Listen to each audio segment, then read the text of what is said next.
Buenos días a todos. Gracias a Petán por la invitación. Bueno, continuando un poco con las experiencias en transporte internacional, un sistema que está muy extendido por el mundo es el de los BRT. Los BRT en realidad son plataformas exclusivas con una serie de características que lo hacen muy competitivo. Se usan sobre todo en puntos de alta demanda y damos una alta capacidad. BRT son las siglas anglosajonas de Rapid Transit, y en sí es lo que os he comentado. El paradigma o el inicio, el embrión donde empezó todo es en Curitiba. Aquí veis el ejemplo de la ciudad de Curitiba, en el que se ve perfectamente el corredor. Se ve perfectamente el corredor y el caso especial de Curitiba es que la ciudad se construyó acorde al BRT, no al revés como se suele hacer. Tenemos una ciudad y le metemos con calzador el sistema de transporte público, aquí fue un poco al revés. Este es el ejemplo. Se destaca porque en vez de paradas o marquesinas tiene una especie de estaciones y funciona con plataforma reservada. La tendencia en los últimos años ha sido exponencial al final. Digamos que en los años 70 el primero que se creó fue en Curitiba. Luego ha estado como 20-25 años en los que, bueno, creamos uno por aquí, otro por allá, y ya llegando a 1995, el año 2000, es cuando pegó el gran salto, viendo, además de por la alta movilidad y altos niveles de viajes que se producían, vieron que funcionaba bastante bien. Es un modo de transporte, es un sistema de transporte que le hace competencia al transporte ferroviario, mucho más económico y además con cierta flexibilidad. Como veis, a partir del año 2000 surgió el caso de Bogotá, en el Transmilenio, que fue un poco el salto de calidad y luego pues prácticamente todos los países o todos los continentes se han querido apuntar. Al final, el último dato que tengo es del 2010-11, en el que veis pues 16 nuevos BRTs, principalmente en Latinoamérica y Asia, eso sí es verdad. Bueno, como os he dicho, los BRT son soluciones de alto rendimiento, es alta capacidad para dar alta capacidad en sistemas de alta demanda. Es una variante en competencia al transporte ferroviario. Es lo que podríamos decir es un metro en buses y funciona bastante bien. Además, incluye algunas características especiales que tenemos el corredor exclusivo, lo primero, que le permite cumplir horarios, cumplir frecuencia, dar un buen servicio. Son autobuses de alta capacidad, son muy grandes, articulados, biarticulados. Las estaciones son cerradas con prepago, de forma que en cuanto llega el autobús, abre las puertas y todo el mundo para adentro. Existe un sistema de control centralizado, el sistema de pago es por tarjeta inteligente, se apoya siempre en un buen sistema de información al usuario y, sobre todo, hay una fuerte imagen. Siempre hay que dar una fuerte imagen para que esto funcione. El caso de Curitiba es especial y por eso se sigue diciendo, cuando se habla de BRT siempre es Curitiba, Curitiba, Curitiba. ¿Por qué Curitiba? Porque se pensó en un proyecto de ciudad. Como he dicho antes, cuando se construyó, se pensó y se planificó, la ciudad se construyó acorde al BRT. Esto luego no ha sucedido posteriormente. Muchas veces las ciudades ya están totalmente consolidadas y no se puede conseguir. Pero, por ejemplo, destaca el caso del Transmilenio, que se implantó en el año 2000, en el que ya se fue la gran revolución, porque se alcanzaron capacidades de 45.000 viajeros por hora y sentido, mientras que cuando se implantó el caso de Curitiba se llevaba a 17.000 y parecía ya el umbral, pero no, luego se ha demostrado que se es capaz de poder transportar un mayor volumen de pasajeros.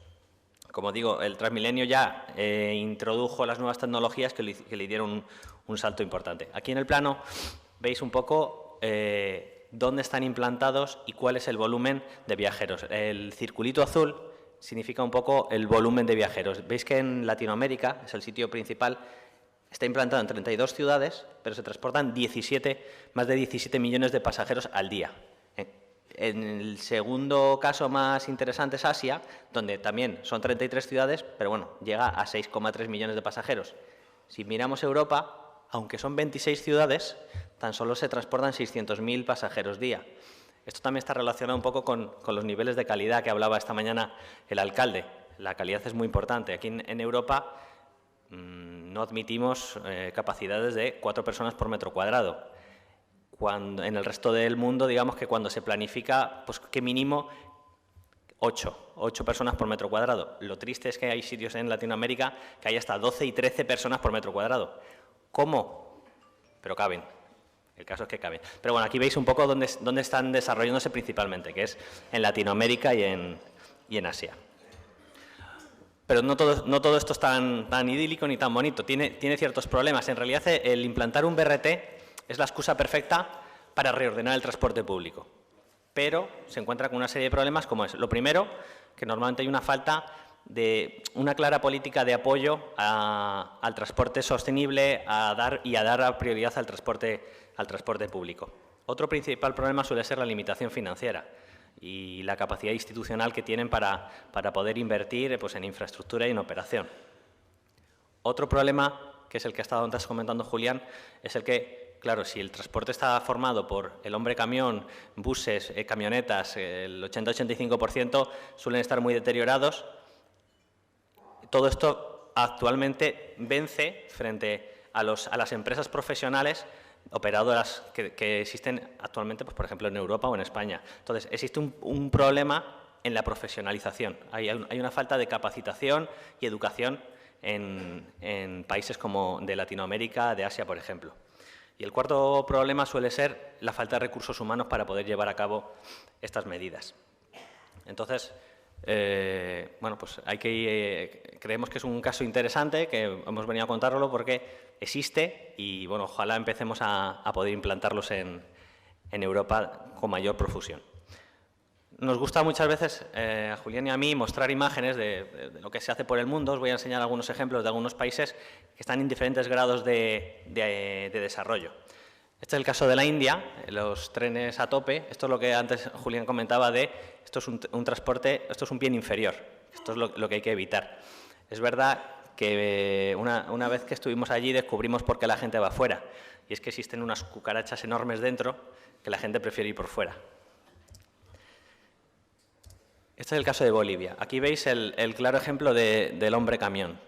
Cada uno tiene su furgoneta, le pone unos cartelitos, una persona aquí va gritando a dónde va y para en cualquier sitio, te recojo y te llevo para allá. Esto es el funcionamiento actual, pero también genera un caos circulatorio. Todos conocemos la típica foto de 60 coches, un autobús de 60 personas, pues esto sería parecido. Esto no son coches, pero llevamos más gente, pero sigue siendo insostenible. Aquí veis el claro ejemplo. Esto es la principal parada de La Paz en Bolivia. Y esto es lo que allí llaman trufis, que es lo que podría parecer un taxi, pero no es un taxi, en realidad es un transporte urbano. Tiene su itinerario, su recorrido y va subiendo gente y va bajando gente a medida que va pasando por las paradas. Esto es, también existe un servicio entre países en Latinoamérica, que es un servicio de confort, digamos. Estos son los que se llaman allí los buses cama. Para viajes, por ejemplo, se realizaba entre La Paz y Cuzco. Y bueno, pues son 11 horas, 12 horas de viaje, vas por la noche y es un servicio interesante. En Argelia, por ejemplo, pues aquí queda mucho por hacer. Aquí en la imagen podéis ver, esto es lo que allí llaman la estación de transferencia, una estación intermodal. Nada que ver con lo que conocemos nosotros. Aquí existe un transporte ferroviario, pero lejos de los estándares de calidad que conocemos. Están haciendo cosas en Argelia, pero les queda mucho todavía por hacer. Bueno, pues el caso de Cuba pues es otro caso diferente por la situación que tienen. Es verdad que existe una alta demanda, aquí veis la parada está atestada, pero existen también muchos modos de transporte, desde el cocotaxi hasta el taxi rutero, hasta los propios autobuses que poco a poco han ido renovando la flota. Esto que veis aquí vacío es la estación de ferrocarril, esto que veis aquí lleno es la estación de autobuses. ¿Por qué? Porque este es el panel de servicios que tiene la estación de ferrocarril. El problema del bloqueo les impide poder renovar y poder mantener el sistema ferroviario. Entonces nos apoyamos en el transporte de autobuses. El problema de renovación y de materiales hace que tengan una flota enorme y la mitad no puedan funcionar porque no les llegan los materiales suficientes para poder renovarlo. Pues se nos forma esto, listas de espera y grandes colas. Es verdad que Cuba ha ido variando. Aquí podéis ver un autobús de Málaga, un autobús de Sevilla. Pues los autobuses que parece que nos sobran aquí se los damos a Latinoamérica, en los países más pobres, y funcionan con ellos. Poco a poco han ido renovando flota. Este es el servicio urbano y este es el metropolitano que tienen en Cuba. Bueno, pues como digo, van renovando flota poco a poco. El caso de México, pues es un caso ya de país consolidado y desarrollado. Bueno, aquí en la foto veis, esto es el Zócalo, la plaza central que recomiendo visitar. Esto es un BRT. Este es el Metrobús de México Distrito Federal. Esto es, como veis, no es una parada al uso, es una especie de estaciones. Estas estaciones se forman, o sea, se establecen por dos motivos. El primero, por la agilidad de su vida. Tú llegas, pagas, estás esperando, llega el autobús, abre puertas, todos para adentro, cierra y me voy. El segundo es por el alto fraude que existe allí, con lo cual primero les haces que paguen y luego ya subirán. Bueno, aquí veis dos ejemplos del Metrobús de México. Este es el Metrobús de Panamá, no es BRT, es un transporte urbano, pero funciona, la única forma de pago es la tarjeta electrónica, ¿vale? Y ahí veis también un poco los órdenes de magnitud del precio del viaje. A nosotros nos parece barato, pero para ellos es caro. Esto es en Panamá también, es el transporte interurbano, son pequeños microbuses, vas atestado, subes arriba lo que puedas y encima hace paradas para que te suban vendedores a venderte bebidas o souvenirs o lo que sea. Bueno, el caso de Salvador es otro ejemplo de, estamos muy lejos, pero queremos ir mejorando. Aquí existía la política del hombre camión, y se apostó por la profesionalización y de esta forma ahora mismo ya hay 2 o 3 empresas profesionales en las que se han agrupado pequeños hombres camiones de forma que han conseguido un abaratamiento en los insumos, gasolina, lo que allí llaman insumos, gasolina, o sea, combustible, neumáticos, etcétera, y consiguen precios más baratos y eso les hace ser más competitivos, abaratar precios y ser más profesionales. Eso sí, en El Salvador aquí, pues esto requiere muchísimas reuniones, reunirte con empresarios, reunirte con la gente. Y el último ejemplo es en Rosario, para que veáis un poco el transporte público. Rosario es la segunda ciudad más importante de Argentina. Aquí también existía un caos general y las administraciones decidieron apostar por la profesionalización. Repartieron la ciudad en 4 partes, 2 para empresa privada, 1 para empresa pública, que les servía además como testigo, y una empresa mixta. Y la empresa mixta, la verdad es que está funcionando bastante bien y están tendiendo a esa profesionalización. Entonces, bueno, pues simplemente comentaros que existe un gran mercado fuera, creo que la calidad es nuestra bandera y os animo a que luchemos en el mercado, que hay mucho que ganar. Nada más.